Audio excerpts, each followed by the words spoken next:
Beshem Hashem Narasev et Natsiliach, nous poursuivons aujourd'hui notre étude dans les réflexions du Rav Dessler, toujours au sujet de la justice et de la clémence, avec, pour analyse, à chacun sa volonté.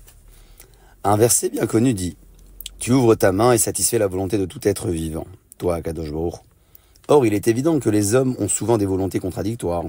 Chacun désire ce qu'a le voisin, sans pour autant consentir à abandonner ce que lui-même possède. Comment serait-il possible de les satisfaire tous les deux? Rav Dessler nous propose une explication selon laquelle ce verset se rapporte à la récompense des mitzvot. En effet, le juste veut que les mérites de ces mitzvot lui soient gardés pour le monde à venir et que la punition de ses fautes lui soit infligée en ce monde, qui est à ses yeux fugitif et insignifiant. Le rachat, au contraire, ne souhaite que prendre de ce monde autant qu'il peut. Si on lui demandait son avis, il choisirait certainement que ces mitzvot lui soient payés en espèces sonnantes et trébuchantes, vie paisible, richesse et honneur. Il ne se fait pas trop de soucis pour l'au-delà et souffrir pour souffrir, autant que ce soit le plus tard possible et dans un monde auquel de toute façon il ne croit pas beaucoup. Ainsi est son raisonnement. Une autre explication que propose Rav Dessler également, selon laquelle Akadosh Baruch Hu nous dit dans le verset qu'il satisfait la volonté de tout être vivant, à savoir qu'on ne jouit vraiment que de ce qu'on a beaucoup désiré.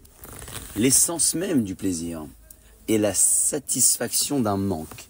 Celui qui reçoit sans avoir fourni le moindre effort n'aura que fort peu de plaisir. Le peuple d'Israël, d'ailleurs, s'écrit dans le désert, nous nous souvenons du poisson que nous mangions en Égypte pour rien. Or, chacun sait que ce qu'on obtient pour rien n'a que peu de valeur. Et maintenant, notre âme est desséchée. Il n'y a rien. Nos yeux ne sont que sur la manne, ainsi on dit-il. La manne avait la propriété merveilleuse de prendre le goût désiré par chacun. C'est uniquement parce qu'il l'a trouvée sans produire le moindre effort qu'ils sentaient leur âme desséchée en eux et qu'ils se rappelaient avec nostalgie le poisson mangé en Égypte. Certes, il était gratuit, mais au moins, fallait-il prendre la peine de l'attraper.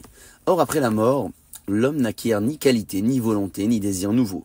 Celui dont toutes les aspirations en ce monde ont été matérielles ne va pas soudain tendre à la spiritualité après sa mort. Telle l'âme quitte ce monde, telle elle reste. Dans l'au-delà, il n'y a plus de perfectionnement possible à l'exception de la purification par le Guéhinam.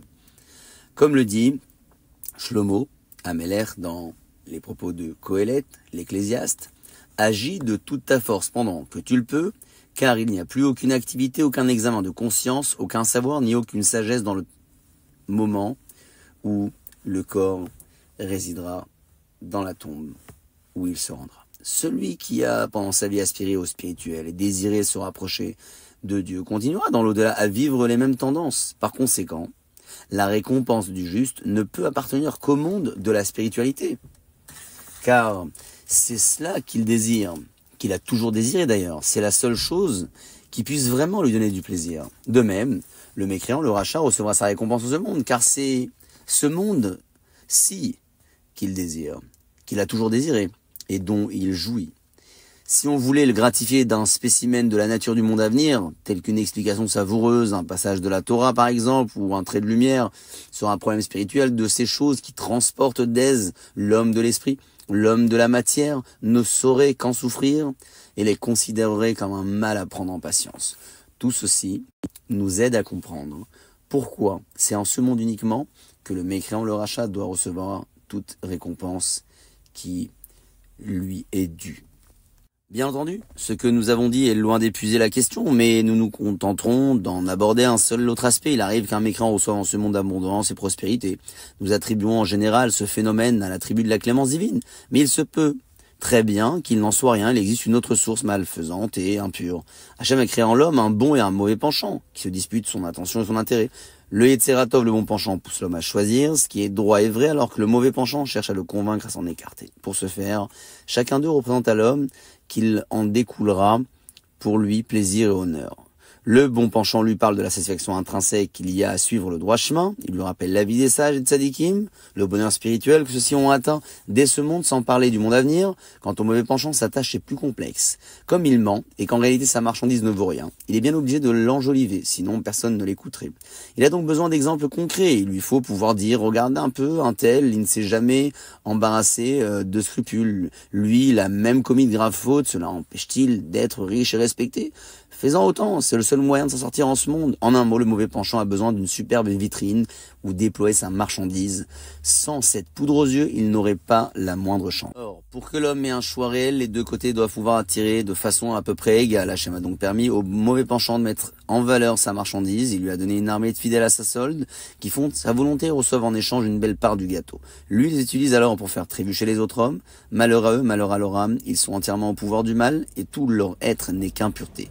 Lorsque sonnera l'heure où le mal disparaîtra du monde, eux aussi disparaîtront totalement. Comme le dit le roi David en parlant du méchant, tu regarderas l'endroit où il était, il n'y est plus. L'endroit où il était, à savoir le contenu de son existence, était uniquement de servir les besoins de son mauvais penchant. Lorsque celui-ci sera aboli, lui aussi aura disparu complètement et définitivement. C'est là un autre exemple de réussite du rachat en ce monde, qui a sa source non pas dans la clémence, mais dans l'impureté. Il va de soi que les forces du mal elles-mêmes sont créées par Hachem, parce qu'elles ont un rôle à jouer dans l'économie spirituelle de l'univers. Mais justement, leur raison d'être est de se faire vaincre, et leur sort final, de quiconque tire d'elle sa prospérité, ne peut être que terrible. Les cas de ce genre ne sont pas rares, et il est souvent possible de distinguer la prospérité qui provient de cette source, de celle qui a des origines plus pures. Nous pouvons maintenant comprendre une pensée de nos sages qui serait tout à fait mystérieuse sans cette étude préliminaire. Le monde n'a été créé que pour ceux qui sont totalement justes ou totalement méchants. Ils ne veulent évidemment pas dire que l'un des buts de la création soit le mal à l'état pur, mais le monde dont ils parlent est ce monde-ci, celui de la matérialité. Or, on peut le gagner de deux façons, soit comme les tzadikim par la pureté et la sainteté, soit comme les rechaïm en se mettant à la solde du mal. Ainsi s'achève cette belle analyse du Rav Dessler au sujet de la justice et de la clémence. Baruch Adonai Leolam, Amen ve Amen.